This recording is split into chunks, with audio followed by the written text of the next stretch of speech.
Welcome to Ability Assistance. My name is Phyllis Jones, Chair of the North Andover Commission on Ability Assistance. And I'm Stacy Leibowitz. I am the Secretary for the Commission on Ability Assistance. Please stay tuned after the show for important information about the Community Choice Power Supply Program. Now, full disclosure, we've got somebody running a camera today who has a service animal. So every so often you might hear a yawn, a pant. Maybe he gets up and shakes his collars a little bit. So if you hear that, that's what's going on in the background. We're not having sound issues today. Today's guest is an old friend to North Andover, Barbara L'Italian. She is now the Executive Director of the Disability Law Center. Welcome, Barbara. Thank you. Thank you for having me. No, it's our pleasure. We're going to start a little bit. I always like throwing this question out there first. Everybody comes into this field, whether it be working in it or volunteering in it, because they have some sort of connection to the field. Would you care to share yours? Sure. Well, really what motivated me to do disability policy work, previously in the legislature and for the ARC of Massachusetts was really my son Rudy, who's now 32 years old. Rudy's on the autism spectrum. When he came of age, there were no services and supports for kids like him. So I literally started in North Andover setting up a support group for folks with Asperger's and high-functioning autism. And from there got involved with the Asperger's Association of New England, and from there decided to run for political office, for state rep when I represented North Andover starting 20 years ago this year was when I was first sworn in. Yeah. So, because informed by my experience with my son and also the fact that I was a social worker at Elder Services, I really decided to focus on community-based supports for seniors and folks with disabilities. There's a lot of overlap there. So that's really why I decided to, get involved in the field. No, that makes complete sense. For me, it's a matter of my son has his own mental and cognitive health issues. We started with ADHD, then we learned about epilepsy, and recently he was finally able to get a neuropsych. I'm sure you understand how difficult those are to get, irregardless of whether or not insurance is paying for it. Right. And his neuropsych found that he has associated mood disruptive disorder. He was put on the spectrum because he was technically diagnosed with Asperger's, and as everybody is aware, DSM, for whatever reason, no longer recognizes Asperger's as a separate. They put them on the spectrum. And he's got PTSD from when he was 6 so many years ago, and the world stopped, the world didn't stop, but he did. I mean, but he's thriving. But it's because of things like that build up. That's what makes me continue wanting to volunteer in this field. And for me, it's having a younger sister with a developmental disability and a coexisting mental illness. And as we had discussed off camera, I had moved her from Florida to Massachusetts after our mother had passed away, and that was quite an eye-opening experience and process to get her here and to try to get services for her. And as you said, some things were just not in existence, or some of the parameters make it very challenging to obtain certain services. And I'm sure that, from our conversation earlier, that was a challenge for you as well. So Now, lawyer? I am not a lawyer. You are not a lawyer at all. I am the first non-lawyer, I believe, to be the director of Disability Law Center in its 50 years of existence. Wow. That is a major one. But I've written law, debated law, Exactly. amended law, negotiated law, made sure it was implemented. So You're no stranger to law. that's correct. Right. That's correct. Yeah. Right. So lawyers who are in the field, we don't know everything about the Disability Law Center, but it's always something that pops up whenever we're dealing with things like Social Security, whether it be SSA or SSDI, just basic services for people who need to be able to make sure that they're getting the same service support that people who are not considered disabled are getting, and you have a huge umbrella. Is it possible to kind of cast an overall net and we can pick it apart in terms of what the Disability Law Center is about? Of course. So as you mentioned, it's the broadest possible definition of disability. So behavioral health, intellectual and developmental disability health, physical disability, so in that subcategory I would say blind and low vision, deaf and hard of hearing, folks with physical incapacities and challenges. And so it's all of that. Because you mentioned Social Security first, I will say that one of the things that we do, and we are the protection and advocacy agency for the state of Massachusetts, given those rights and responsibilities by both the governor of Massachusetts and the federal government. So one of the things we do is we work with Social Security. We have a rep payee team. And so if there are folks out there who are concerned about how their money is being managed by their rep payee, they can certainly contact us. We are also given a slate of folks that we need to go out and investigate every year by the federal government just to check and be sure people are managing folks' money properly. So we have dedicated staff. There's a group of 4 who have Social Security high clearance to be able to do this work. And they go all over the state. And so they go into people's homes to do this work, but they also go into institutions. So I remember in December of last year, they were going into a number of the larger developmental disability and mental health institutions to look at all of the folks in there that needed to have those rep payee paperworks looked at.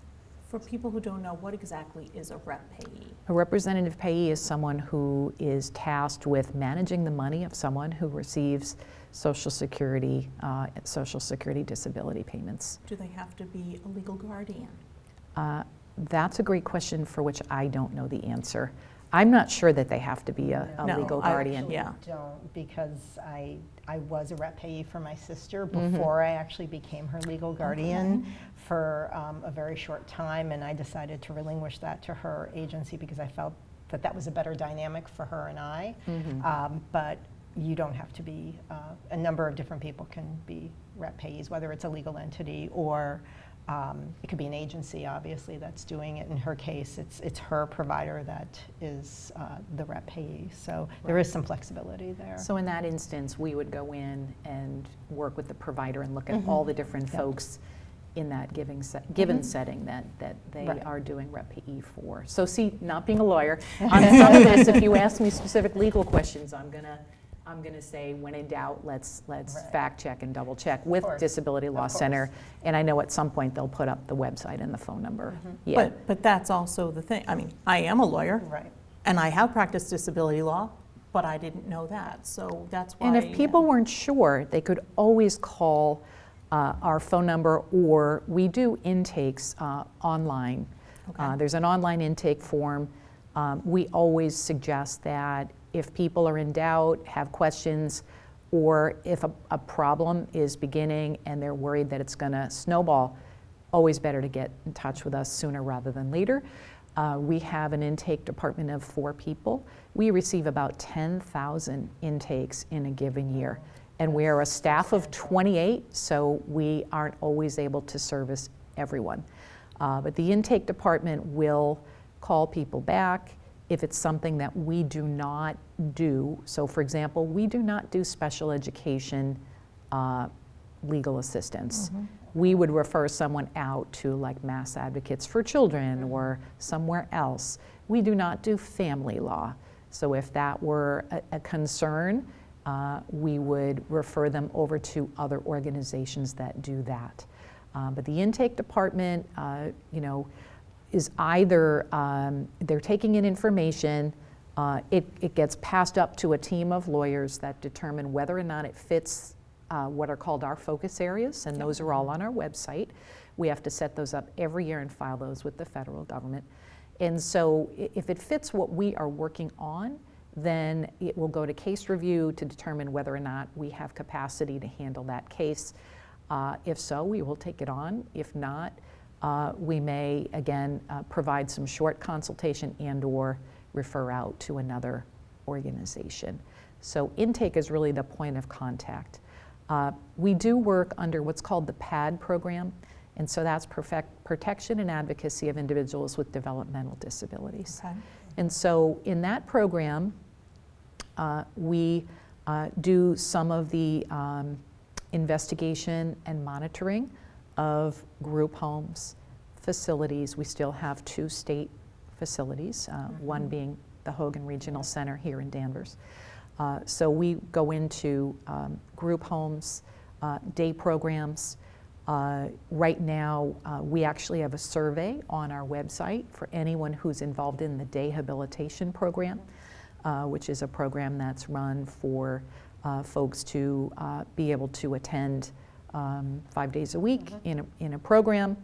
There have been lots of issues around workplace, workforce, which are of long standing, but were certainly exacerbated by COVID. Right. And so we have folks who either are approved to attend a program and haven't been able to go back because they require the most intensive services and supports, and programs are deciding not to bring those folks back because they've got limited staff, or folks are on reduced programs. But we have a DayHab survey out right now for anyone who's experiencing that. Either they have been approved for a service they're not receiving, or they're on reduced services. So we do a lot of work. We have a lot of advocates who are trained advocates that go out and monitor group homes for their living conditions. Are they able to be out in the community? Is it meaningful time out in the community? Right. Are you just among your peer group that live in that home, rather than really being given the opportunity to participate in what you want to participate in the community? So we have a way of measuring that. And we work with a lot of other sister agencies, the ARC of Massachusetts, Mass Developmental Disabilities Commission, Disability Policy Consortium, the Independent Living folks, around a lot of this work. But workforce is a huge issue that is impacting services for those with intellectual and developmental disability. And we're also working on legislation to try and broaden the front door of who qualifies for DDS services. Right. Really? That would be fantastic. Yeah. So right now it's pegged, to an IQ level of roughly 70. They used to provide a lot more bandwidth, of 70 to 75, give people the benefit of the doubt. I'm a firm believer that IQ is not an indicator of your ability to function. No, it's not. And I speak from experience for a son that just misses that mark and is still at home with me and requires, assistance on a daily basis, but isn't seen in the eyes of DDS as someone who would qualify for service. I think there are a lot of people who really fall into that gap. My sister was one of those people. The only thing that really helped her was the fact that she had a coexisting condition and was serviced ultimately by DMH because her IQ was 2 points too high. Right. I do want to discuss this, but I wanted to just backtrack for a second Sure. to the survey on your on the webpage. Correct. Because up until recently I worked for an agency and oversaw day habilitation services and have dealt very, very deeply with the staffing issue, and to your point that it's always been a problem, but has gotten worse. It's gotten so much worse since Right. COVID. Yes. What do you hope, with the survey, what do you hope with the data collected to do? Because I know, and again, also with expanding, some of the qualifications, the concern really is being able to hire staff. Right. And the pay to do that. So with a survey like this, what are the outcomes that you're looking to get, and how does that help the overall there are a lot of outcomes that we're looking for. We are just trying to get stories. We are collecting data. We are very concerned. We view it as a civil rights issue that folks that need the most assistance we're finding are not being brought back into the DayHab program. for programmatic reasons. The people that are directing it that have fewer staff are deciding, let's serve more people with the limited staff we have, rather than bring in folks that have intensive needs. We view that, we understand their challenges and concerns, but we view that as a civil rights issue, that the most vulnerable are being left behind. So we will use this in a number of ways. Certainly to advocate to the legislature, which is sort of where I come in, right? I'm sort of completing the circle. We have very, very skilled investigators, advocates, lawyers who do litigation. But when it comes to needing to make connections with and try to work with the state agencies and the legislature, I'll be doing that piece of it as our lobbyist. And so And you're in a perfect place Right. to do that based upon your background. right, and the connections I have with a lot of folks in the State House. So yes, it's a funding issue. And so yes, there needs to be more funding for sure. But there are, just other issues that we are concerned about as well.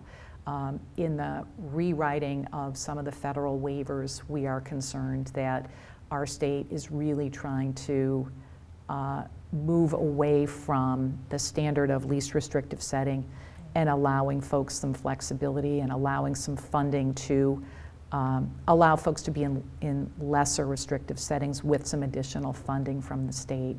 That seems to be shifting. So it will be to fight for more money, but it will also be to really,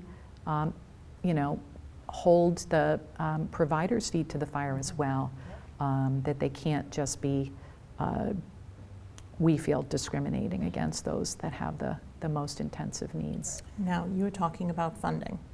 Mhm. State, federal, and private? Our funding or the funding we're talking about here? Your funding. Our funding is state.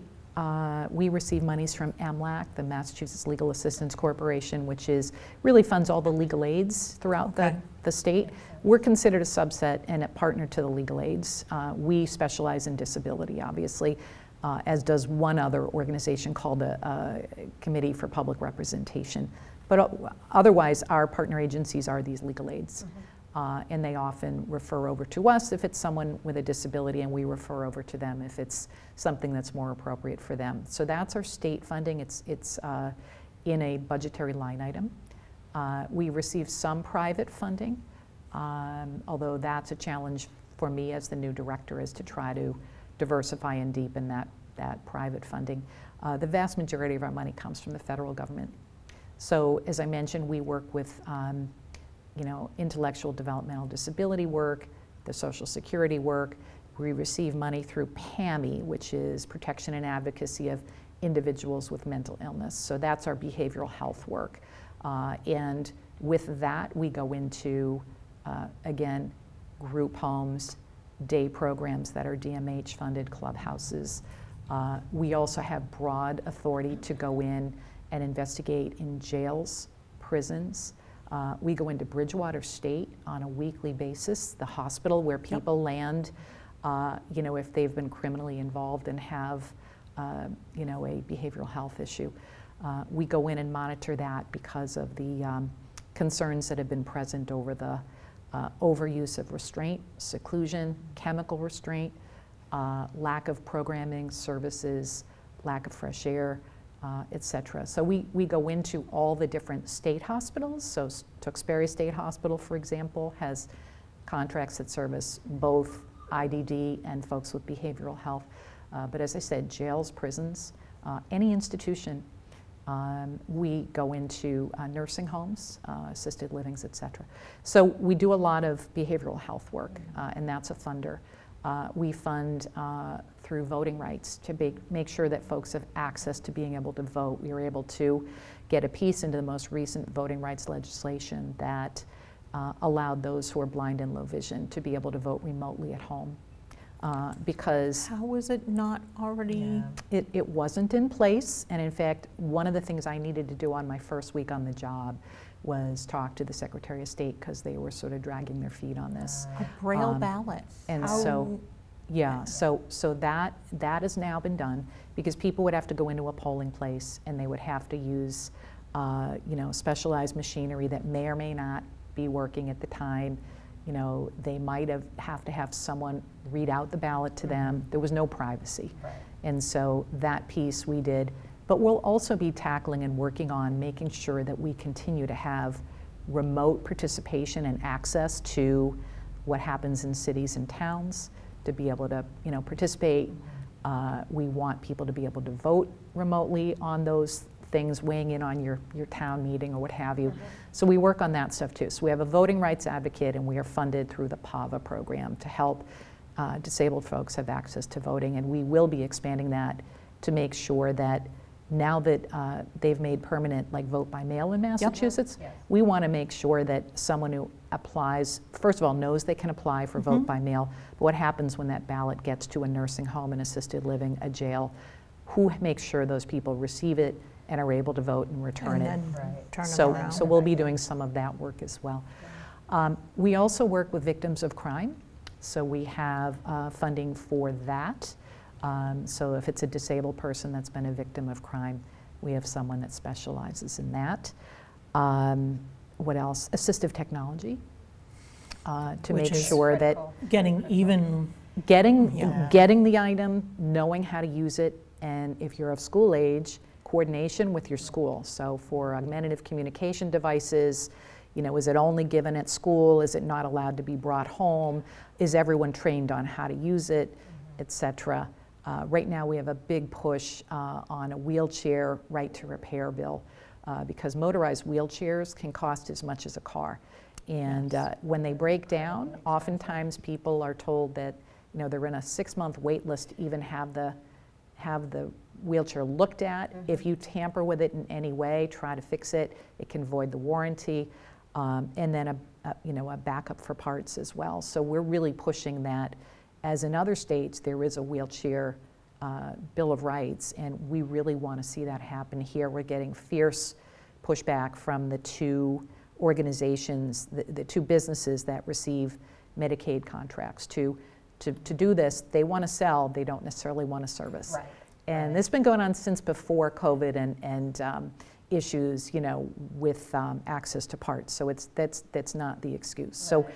So we have a piece of legislation we were able to get to pass in the Senate last year, late in the session, did not pass the House, so that's a high priority for us. So, because the way we look at it, a wheelchair is someone's access. Right. It's Yes. their Their wings. mobility. It's their It's their mo- wings, Their yeah. mobility. And Yeah. I just wanted to ask because, and I've heard this through news reports, traveling is such a problem. And I don't know if this plays into it, but so many instances somebody needs to use their wheelchair to, get to the plane, and then the wheelchair is stored, whether it's a mechanical one or not. And so many stories where they are broken in the process. Is there any involvement that you have We if it's a Massachusetts resident? We don't have that. I mean, it's conceivable that someone could call us that happened to, and we would direct them, to where we might be able to address it. I think that might be a federal issue because Okay. that would involve really the airlines, FAA. right. Yeah. I just wanted to ask. Yeah, just no, it's a seemed like such great, an it's a interesting- great question. We Because haven't. again, it's their legs, it's their Yes. mobility, and suddenly that's, I hear a great lawsuit in the back of my head Yeah. right now going. Right. Yeah. We haven't entertained that, but that's interesting. It is really more of a federal pursuit. I was present at a couple of inaugurations on Wednesday, one being Andrea Campbell's, the new Attorney General, because I served on her transition committee. And I did see Senator Markey there and talked with him a little bit about what we're doing.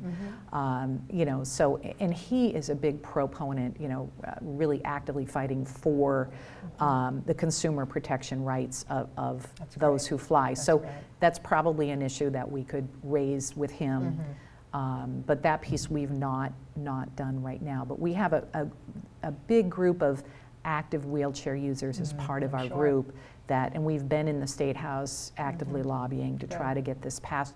And my point in this is other states have already come to this agreement with these two, business groups. Right. So why aren't Massachusetts residents, Right. That makes complete why sense. shouldn't they be deserving of those same protections? So that's something that we do. We also do Let's- traumatic, oh, go ahead. I was going sorry. to say, let's pull this back just a little bit. Okay, just one more sub, and Go then for we've it. got the full umbrella, I think. Okay. I think. traumatic brain injury. Yes. We also do traumatic brain injury work as Mm-hmm. well. So that's sort of the big, broad umbrella, and then Mm-hmm. you can ask me whatever you like. Okay. One of the things, and you might not be aware of it, when I go to the polling place, because we do have that machine in town, Right. and we did have our previous town clerk come in and do a demonstration of the AutoMark machine in and Yes. of itself. And I always ask Cam to replay that episode when we're coming up on an election. I actually go and use that machine to test it. We actually encourage our staff, and we do pay some independent living organizations to go around on election day to check. They have a checklist to check whether the AutoMark is working, whether someone that's critical. there Where knows it's how to use located. it, and of course Accessibility of ADA it. access Not to the even polling just places. 88 access, but I'll ask, where's the AutoMark machine?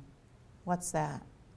Oh, that's the machine that people will use if they need extra assistance. They maybe can't stand up, or, you know, they need a little, oh, is it that one over there in the corner? And then I'll have a conversation with somebody afterwards. So there's a training aspect to this Yes. as well, Yes. that people who Yes. are even involved in the, process of voting and setting up may not be aware what that little, that machine is. And That's so right. there are multiple issues here around that, and even transportation. I remember when we did that show that she said, we will make sure people are transported if they don't have access, because usually they may not be driving, they may have to, they have transportation to other things, but voting, how Right. does that work out? And for So- some people, being able to go to a place and cast a ballot in person, to pick up that ballot, mark it whether or not they're marking it standing up, sitting down, however, and then handing it to another person. I find that a lot with our veterans specifically. It's a big deal for That means something. It's not just a matter of filling in the bubbles while you're sitting watching your favorite television program on your sofa and mailing it back in.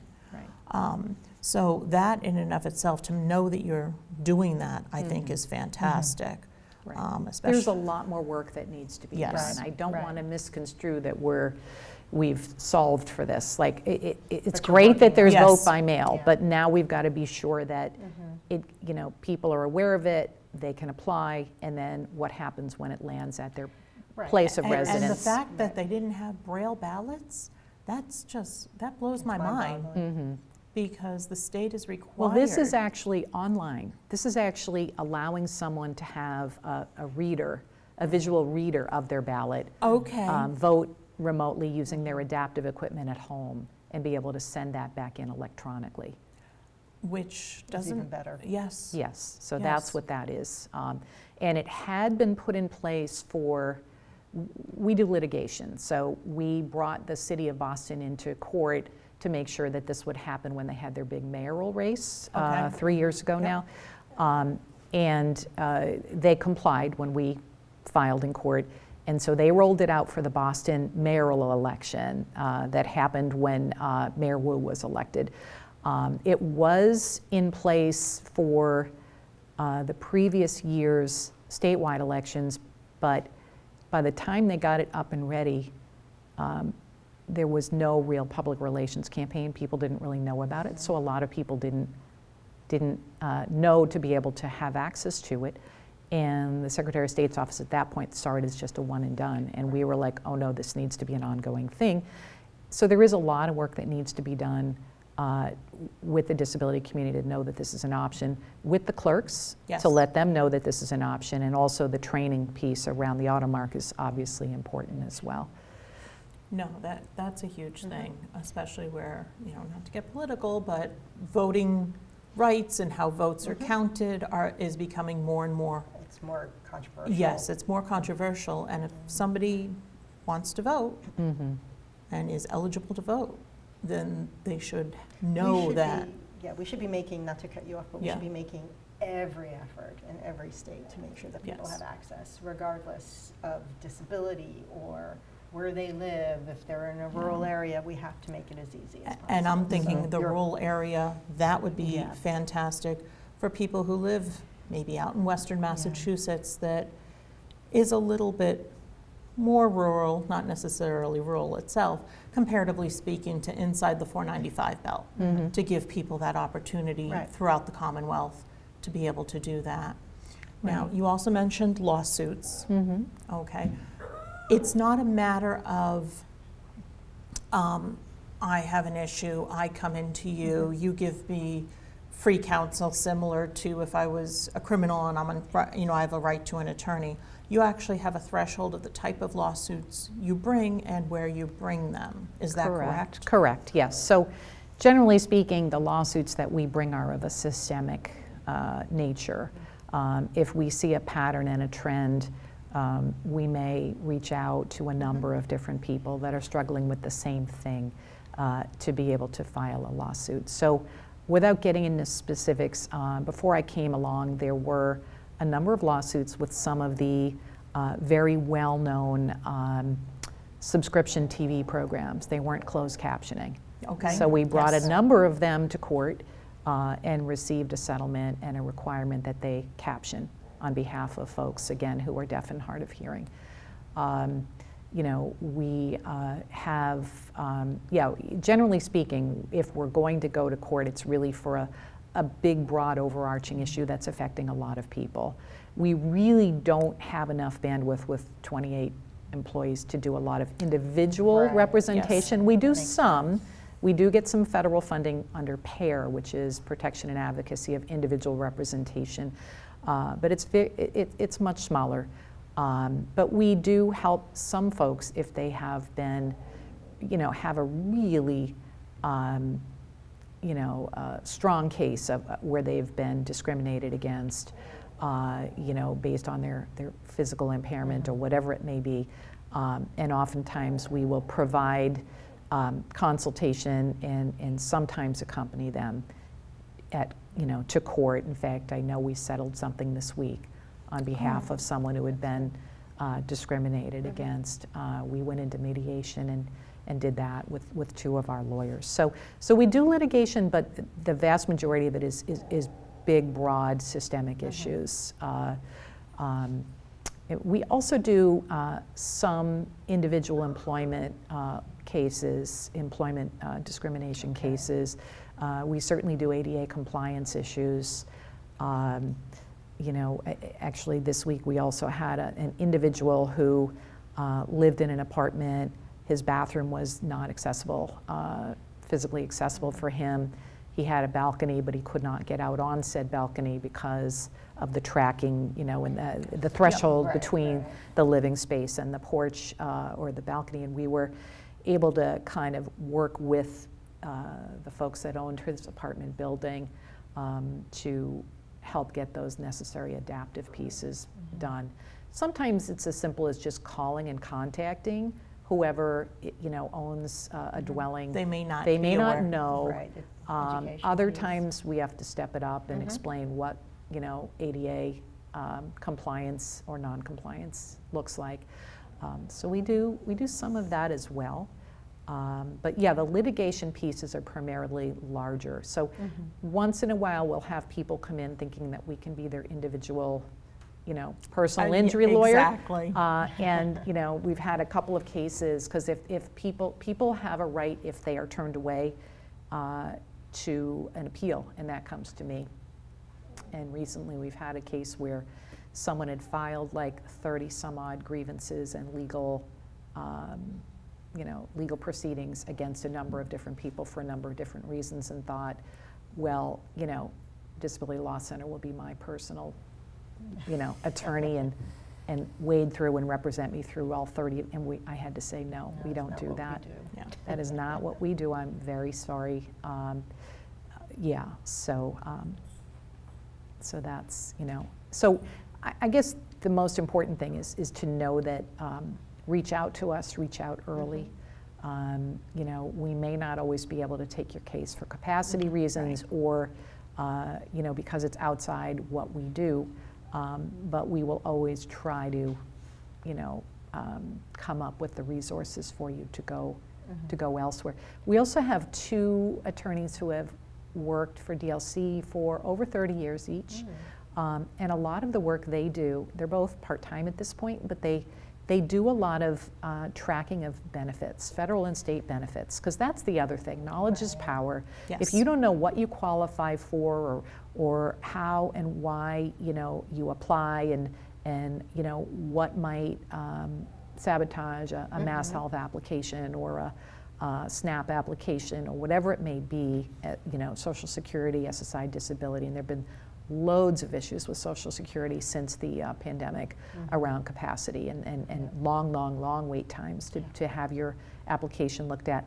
These two ladies are really subject matter experts in benefits, so much so that they consult, and we get some monies to state monies to have them help consult with all the other legal aids across the state. So they are, you know, if there's a question on something, oftentimes we talk to them because they really keep up to date on that. And one of the goals and aspirations I have for DLC is to be out doing more of this kind of stuff in the community, and also filming sort of a series of how-tos in terms of benefits, you know, basic how-tos Yes. on benefits for folks, think because I that's feel like a huge. lot of people That's huge. have no idea how to even begin to Yeah. They- access. They don't. And then we've had several programs regarding transition planning. You know, And what your, to do your there. child is Yeah. nearing the age of 18, well, all of a sudden, you have no legal authority to oversee. So then it's a question of, okay, do I go for guardianship? Don't I go for guardianship? Is the person eligible for SSDI? Aren't they eligible? You know, Right. and all those bits and pieces, you know, well, they were on my health insurance and didn't need Mass Health. Should I sign them up for Mass Health either as a primary or a second? There are so many Right. So moving many parts. levels, and Right. there are, Exactly. to me, two parts to the transition, because there is the turning 18 piece, where if your child was already on Social Security through the parent, then they have to reapply again. There's a lot that especially parents may not understand. And then, of course, there's the turning 22 piece, and that comes with its own issues. And I remember dealing with a family who had their child on both Mass Health and on their personal insurance, and really the better situation is Mass Health, because they were depending on the insurance where the insurance wasn't covering certain medications that Mass Health would cover. So having that information, I think, is just a pot of gold right there, that Yes. Right. to understand, because there are so many things to weave in and out. So And even before the child turns 18, I know we The have prep. Mass Health as a secondary.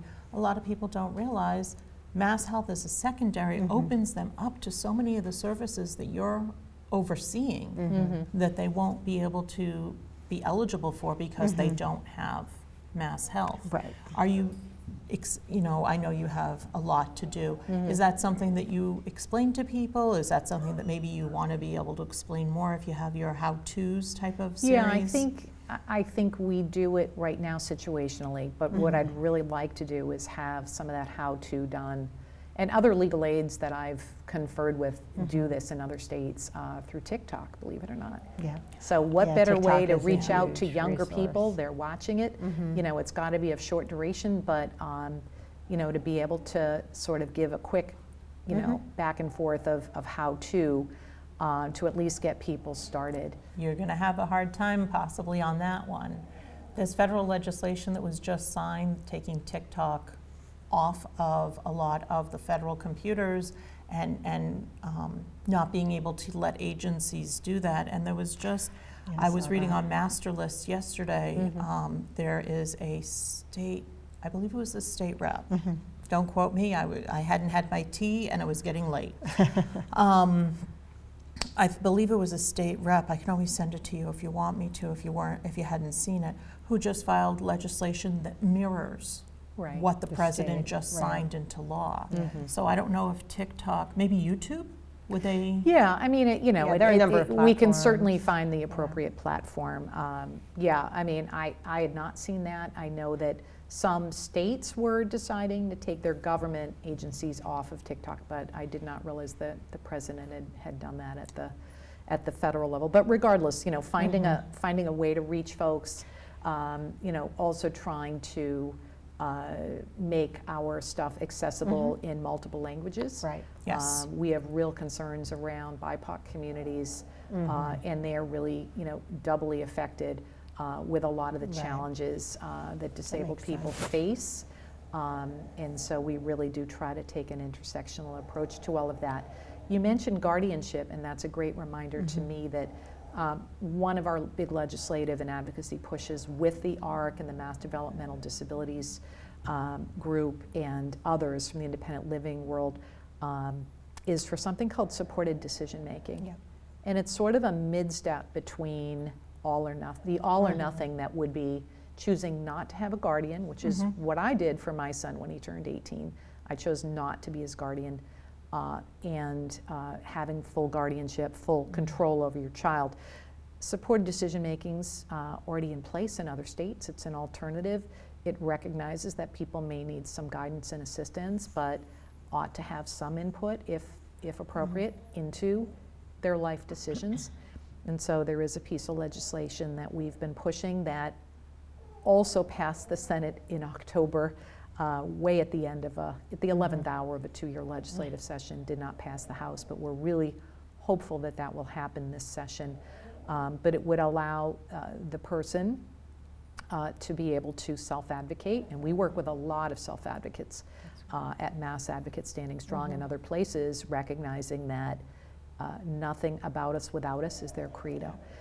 So allowing folks to, have input and make decisions, but recognizing on some things they might need some assistance from someone they trust, be it their, a family member, or a trusted friend, in some instances an agency. Where could somebody find that legislation in the hopes of, if they're reading, I would assume you'd have a blurb about it, not just the change the page here type of stuff. Right.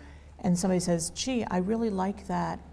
I'd like to tell my state rep or my state senator that they should support it.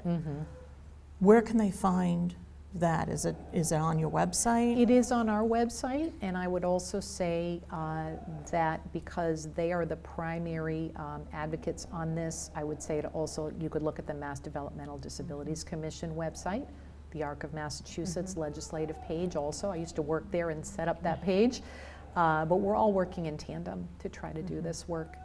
And another big push that we're involved in is nursing home,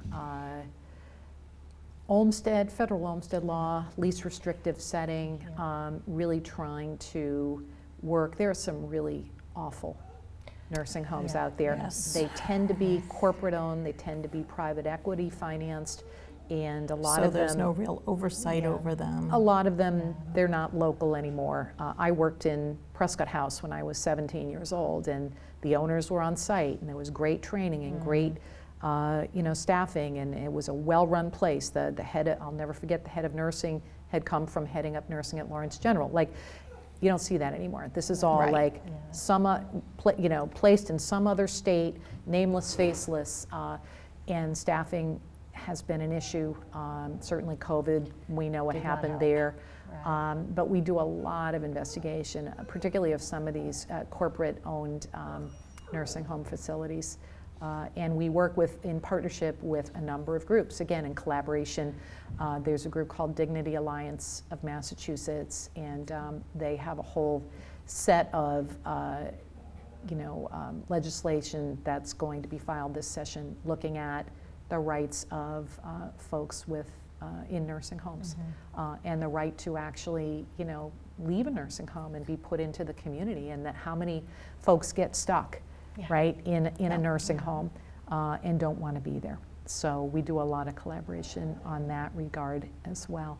And so that's not just to be clear, for those with disabilities, but is that also for elder care as well, or a combination of Yes, both? well, I mean, the feeling is, right, if someone's in a nursing home, they've had to pass a standard of, yes, they're older, mostly. You can have a younger person in a nursing home. But, they've had to pass a certain, health benchmark that would make them disabled. Unless if they're private paying in because they want to be there and be taken care of. Anyone who's in there under Medicaid, they have to have reached a certain level of functional impairment that the state recognizes requires being there. So we're really trying to push to have folks be able to have other options in the community rather than being be in nursing homes. And one of the real longtime proponents that's part of this Dignity Alliance is Charlie Carr from Lawrence. Used to be the head of the Independent Living Center there, Yeah. then was the director of mass rehab under Governor Patrick, and now works at the Disability Policy Consortium. So, you know, he was injured as a young man, spent a number of years in a nursing home, and has always been passionate about fighting this. So we join with our sister agencies, you know, to collaborate and to be able to create synergies and, you know, all pulling in the same direction. Makes complete sense, and I'm so happy to hear that, because I think that's another, you know, we've done that type of work, you know, over the decades for people who were institutionalized and getting them into, you know, more of the community, as you say. And the same is true just because you're aging and you may have some substantial Yes. issues, you know, that's a huge fear factor for everybody, the idea What of happens when? what happens when, and how Right. are you treated, and then you lose, it's almost like becoming an infant again in some ways. So it's a very large concern, and it's very gratifying to hear that your agency is on top of something like that. So I want to thank you for your time today. Yes. Of course. For being here. Thank you so much. I'm hoping the website and the phone number will. Yes, that Will will go up. definitely. Yeah, It yeah. definitely goes up, Very good. you know, in terms of on the end credits, and then what we'll typically do is we take a post-production picture, and we put Yep. that up with that, and we post it. We have our own Facebook page. Oh, nice. So Very we'll be good. sharing it through Yes. that, and The town had made a rule quite a few years ago that the committees and the commissions that report to the select board weren't going to have their own independent Facebook pages anymore. And they've graciously allowed us to keep ours up. Oh, good. For being able to provide this information. Probably make it also easier for them so they're not constantly hearing from me going, post this, post that. Right. Very good. And for people who might want to volunteer, do you offer volunteer opportunities? So at the moment, we're really not equipped to volunteer, and it's really more a capacity of supervision. At some That makes point, sense. we Yeah. may. We do take law fellows, we do take law students during the summer for law Yes. students. Law fellows, of course, post-law school That makes graduation. sense.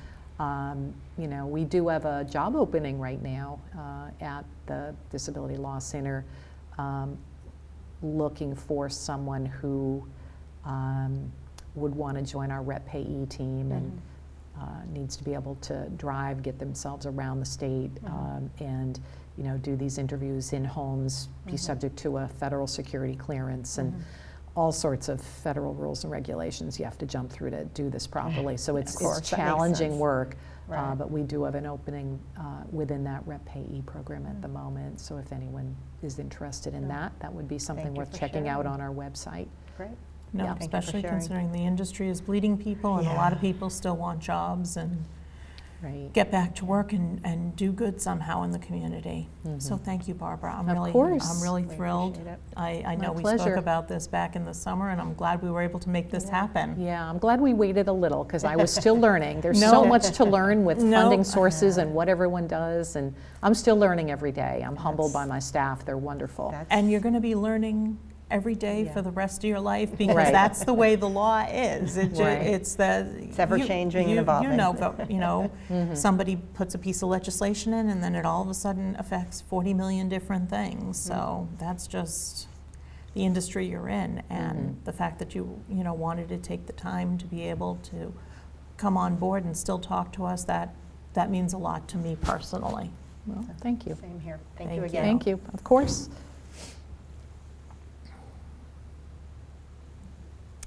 And again, thank you, Barbara, for joining us today. You can learn more about the Disability Law Center at www.dlc/ma.org. Now, this information is special just for the residents of North Andover.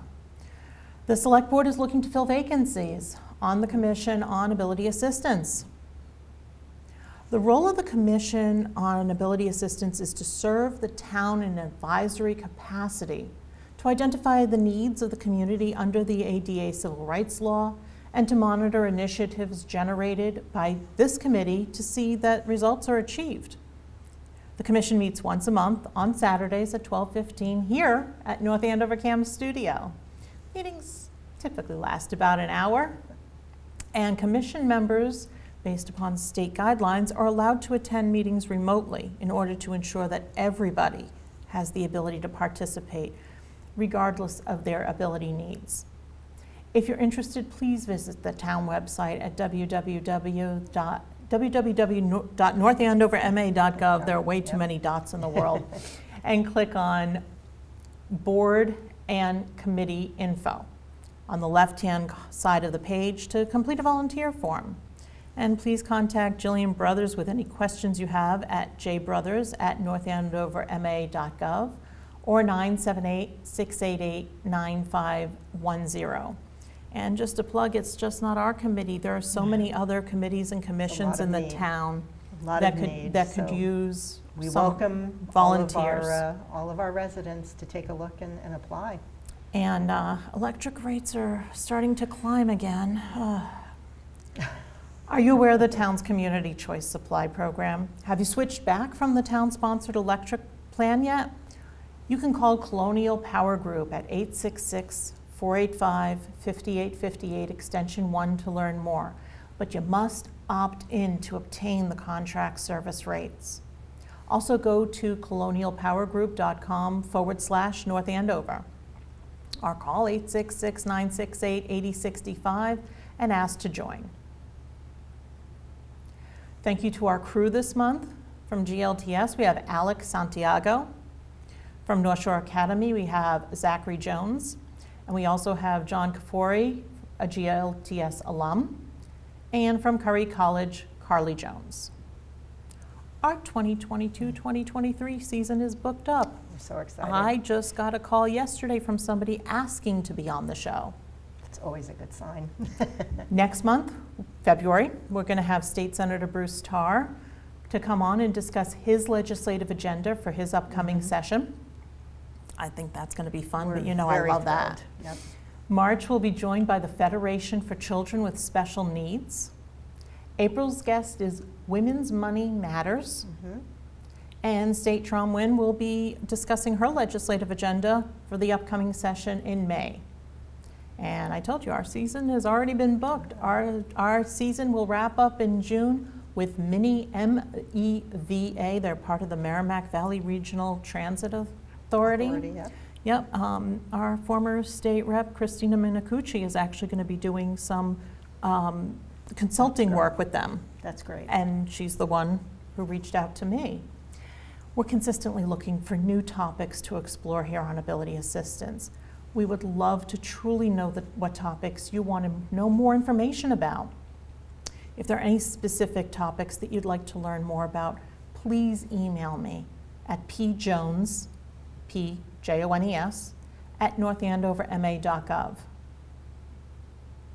In addition to watching through the cable stations, you can catch all of our programs on demand via YouTube, the Cablecast app through Roku and Apple TV, North Andover CAM's website. We release it on podcast on Podbean. Until next month, thank you. Thank you so much. Have a great month.